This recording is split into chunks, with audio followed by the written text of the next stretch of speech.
Hello class. So in the previous lectures we have discussed about other factors of the life in towns and villages, right? So now we will discuss about that how we are getting these kind of informations. अब हमें ये जो जानकारियाँ जो थी information थी ये हमें मिल कैसे रही है. तो अगर हम बात करें बेटा तो जितने भी आपने factors of finding about the history पढ़ा था सेम वही चीज़ें इसके अंदर भी हमें क्या करनी है, रिवाइज करनी है. ठीक है. अब अगर हम बात करें इस फैक्टर की कि जब भी आप किसी भी हिस्टोरिकल इवेंट्स की बात कर रहे होते हैं तो आपको दो मेन तरीके के एविडेंसेस आपके सामने आते हैं या you need to get information about the literary sources and the archaeological sources. ठीक है. अब अगर हम बात करते हैं बेटा इस टाइम पीरियड की, so you will see that there are literary work which is known as the Sangam literature. ठीक है. अब बात करें बेटा एक ऐसे तमिल लिटरेचर की बात कर रहे हैं जिसके अंदर 3 टाइम्स आपकी क्या होगी बेटा, सभाएं होंगी, असेंबलीज होंगी. ठीक है.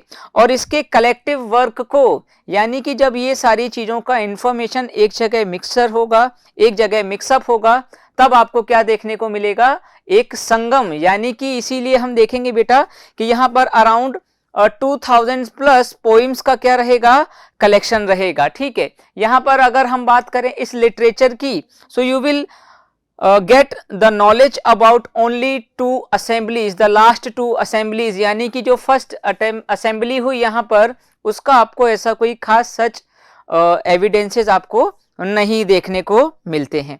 ठीक है. Now we are coming to the second point. अब आता है बेटा यहां पर आपका अगर हम लिटरेरी सोर्स की ही बात करें तो यहाँ पर आने वाले जितने भी फॉरेन ट्रेवलर्स थे like Fahien, Hiuen Tsang and Itsing. अब ये क्या करेंगे बेटा, जब ये हमारी कंट्री के अंदर विजिट करेंगे तब आप देखोगे कि ये लोग क्या कर रहे हैं बेटा, कई तरह की इंफॉर्मेशंस को गैदर कर रहे हैं. अगर हम बात करें फाहियान की which came around India in the year of 399 to 414 AD. ठीक है. इस टाइम पीरियड के बीच में आएंगे. और इस टाइम पीरियड की बात करें बेटा so there were the rule of Gupta. ठीक है. यानी कि जो गुप्ता रूलर्स थे बेटा वो लोग रूल कर रहे हैं. तो अब हमें उनके बारे में कैसे पता चलेगा, सो आप देखोगे कि जिस भी तरीके का एडमिनिस्ट्रेशन, ठीक है, जिस भी तरीके का वहां के लोगों की कंडीशन थी वो सब हमें किसके अंदर पता चलेगा बेटा, फाहियान की जो ट्रेवलर्स की बुक होगी उसके अंदर से. ठीक है. फिर आते हैं बेटा हम बात करने के लिए अदर जो हमारे यहाँ कंट्री के अंदर आए, जैसे फिर आते हैं जो इंपॉर्टेंट ट्रेवलर हैं वो है हमारे हुएनसांग. ठीक है. अब अगर हम बात करें तो यहाँ पर मैं कुछ नाम लिख देता हूँ. ठीक है. जिससे हमें क्लियरिफिकेशन रहेगा. फर्स्ट ऑफ ऑल अगर हम बात करें तो फर्स्ट हमारी कंट्री के अंदर जो फॉरेन ट्रेवलर आता है, ठीक है, जो फर्स्ट चाइनीज ट्रेवलर है, फॉरेन चाइनीज ट्रेवलर. ठीक है. यहां पर आपको देखने को मिलेगा बेटा फर्स्ट फाहियान, फिर Hiuen Tsang and third is Itsing. ठीक है.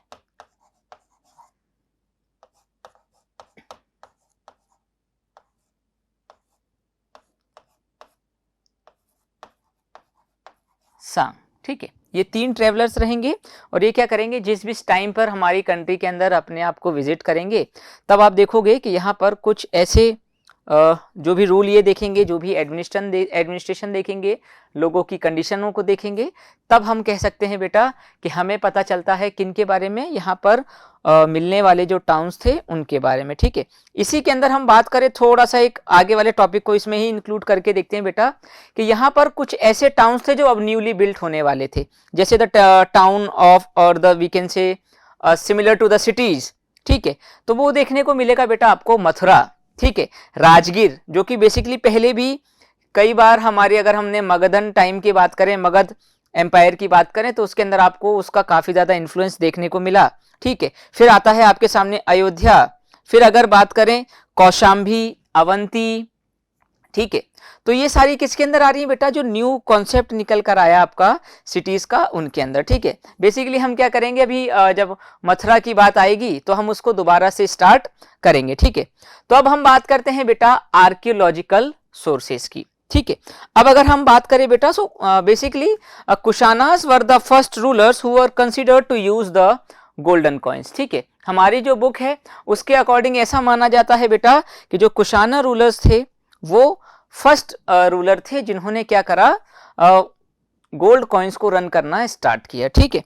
फिर हम बात करते हैं इसी के साथ साथ, तो अब हमारे सामने एक चीज क्लियर हो जाएगी बेटा, that there are some of the people, some of the ruler who are using different kinds of materials, different kinds of things and the symbols, ठीक है। वो अलग अलग काइंड्स ऑफ क्या करते जाएंगे, सिंबल्स को यूज करेंगे। तो हम उनसे क्या कर सकते हैं बेटा, इजीली लोकेट कर सकते हैं कि किस टाइम पीरियड तक किस लोगों ने रूल किया, ठीक है। क्या उनकी स्ट्रेटेजी रही होगी, क्या उस टाइम के लोगों की कंडीशन रही होगी, ठीक है। फिर ऐसे ही बात करते हैं सिंबल्स की, तो आपको देखने को मिलेगा बेटा एक रूलर आएंगे समुद्रगुप्त, ठीक है, during the rule of Gupta empire. तो जो जिनको सबसे ज्यादा इंपॉर्टेंट कंसीडर किया जाता है इंडियाज नेपोलियन के नाम से, ठीक है। तो उसके अंदर आप देखोगे कि वो क्या करेंगे, अपनी खुद की फोटोज को यूज करते हुए, ठीक है।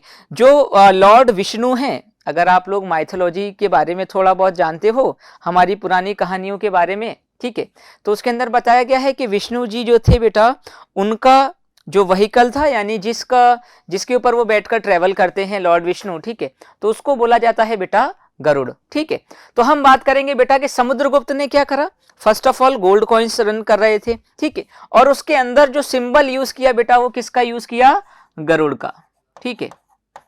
अब ये गरुड़ क्या था बेटा, व्हीकल ऑफ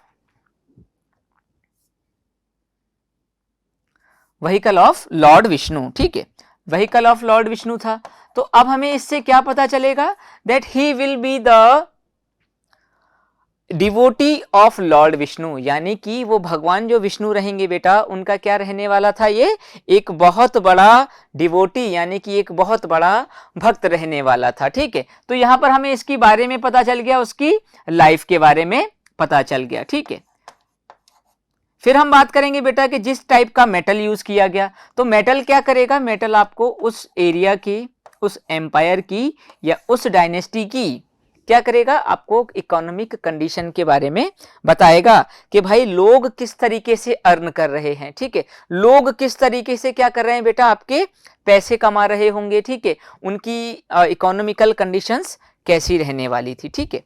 तो आई होप आप लोगों को ये समझ में आ गया होगा। तो जब भी आप एंशिएंट टाउन्स के बारे में पढ़ेंगे तो सिंपल सी एक कॉन्सेप्ट याद रख लेना, जैसे आपने हिस्टोरिकल सोर्सेज पढ़े थे, ठीक है, वैसे ही आपको इनके बारे में भी पढ़ना होगा, ठीक है। फिर इसके आगे हम डिस्कस करेंगे बेटा कुछ ऐसे फैक्ट्स को जो बताएंगे आपको किसी टाउन के बारे में, ठीक है। So now we will move towards the town, ठीक है। अब एक ऐसे ही टाउन के बारे में बात करते हैं बेटा, जिस टाउन का नाम है आपका मथुरा, ठीक है। अब अगर हम मथुरा की बात करें बेटा, तो आप देखोगे सिंपली कि ये एक ऐसा एरिया है बेटा जो क्या कर रहा है, धीरे धीरे स्टार्ट कर रहा है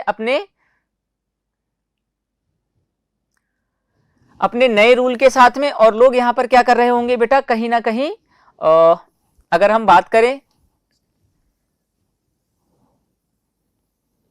तो किस तरीके से वो डेवलप हो रहा है, ठीक है, किस तरीके से वहां पर लोग क्या कर रहे होंगे बेटा, अपनी लाइफ को कंटिन्यू कर रहे होंगे, ठीक है। तो इसी तरीके से हम बात करते हैं बेटा एक न्यू टाउन की, एक न्यू एरिया की, जिसका नाम है मथुरा, ठीक है। अब अगर हम बात करें मथुरा की, तो आप जब आप दिल्ली से किस साइड जा रहे हो बेटा, सदर्न पार्ट के अंदर, ठीक है। तो हम बात करते हैं बेटा कि ये आपको कनेक्ट करता था one of the biggest and largest and important routes के साथ, ठीक है, यानी कि जो आपके ट्रेड रूट्स हैं उनके साथ क्या कर रहा है, आपको सिंपली कनेक्ट कर रहा है। साउथ के साथ कनेक्टिविटी दे रहा है, नॉर्थ वेस्टर्न साइड के साथ कनेक्टिविटी दे रहा है। तो हम ये कंसीडर कर सकते हैं कि जब आप एंशिएंट हिस्ट्री की टाइमलाइन को स्टडी करते हैं हम, तब देखते हैं कि यहाँ पर कई सारे रूलर्स आएंगे और ज़्यादातर वो किस एरिया के अंदर लोकेट करेंगे, वो लोकेट करते हैं बेटा आपके मगध के आसपास वाले एरिया के अंदर, यानी कि मॉडर्न डे बिहार और पटना के आसपास वाले एरिया के अंदर। ठीक है, तो अब जब उस एरिया से आपको किधर जाना है बेटा, इस साइड जाना है। ठीक है, तो आपको किधर से होकर जाना पड़ेगा, मथुरा से जाना पड़ेगा। ठीक है, फिर अगर बात करें तो यहां से आप इधर चले गए तो आप इधर आ जाओगे नॉर्थ वेस्टर्न पार्ट के अंदर। फिर अगर आपको नीचे जाना है तो आप यहां से कनेक्ट कर सकते हो साउथ के लिए।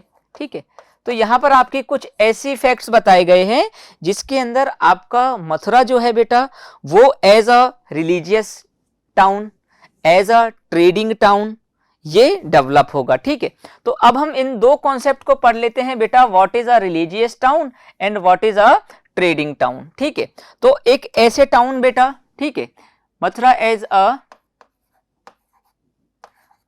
Religious town.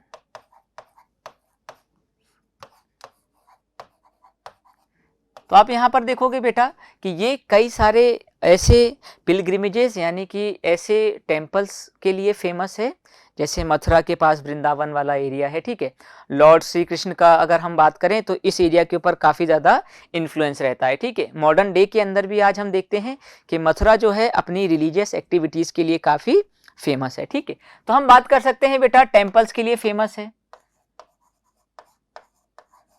ठीक है, टेम्पल ऑफ लॉर्ड कृष्णा।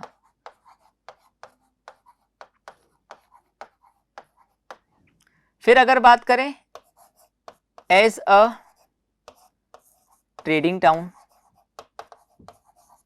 ठीक है, तो यहां पर क्या हो रहा था बेटा, कई सारी एक्टिविटीज अब हो रही होंगी। तो जैसे मैंने आपको बताया यहां पर टेम्पल्स डेवलप हो रहे हैं, तो टेम्पल्स के साथ साथ क्या होगा, कुछ नई एक्टिविटीज भी स्टार्ट होंगी।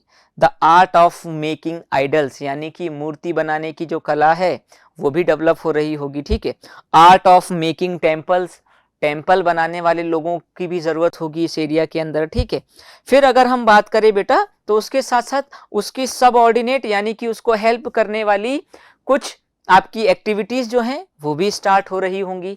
अब अगर बात करते हैं इन एक्टिविटीज के अंदर तो सिंपल ही आ जाएगा आपका, जैसे फ्लावर सेलिंग, ठीक है, माला वगैरह बनाकर बेचना, तो ये किसके अंदर आ गया बेटा, एज अ ट्रेडिंग टाउन के अंदर। ठीक है, फिर हम बात करते हैं बेटा कि ये क्या करता था, एक लैंड रूट प्रोवाइड करता था towards the north India, towards the south India and the western part and eastern part of India. ठीक है, तो यहां से आप क्या कर सकते हो बेटा, पूरे एरिया को लैंड रूट से कवर कर सकते हैं हम। ठीक है, तो यहां पर हमने डिस्कस कर लिया बेटा एज अ रिलीजियस टाउन। अब अगर हम ट्रेडिंग टाउन की बात करें बेटा तो यहां पर कई सारी एक्टिविटीज हो रही थी, इकोनॉमिक एक्टिविटीज।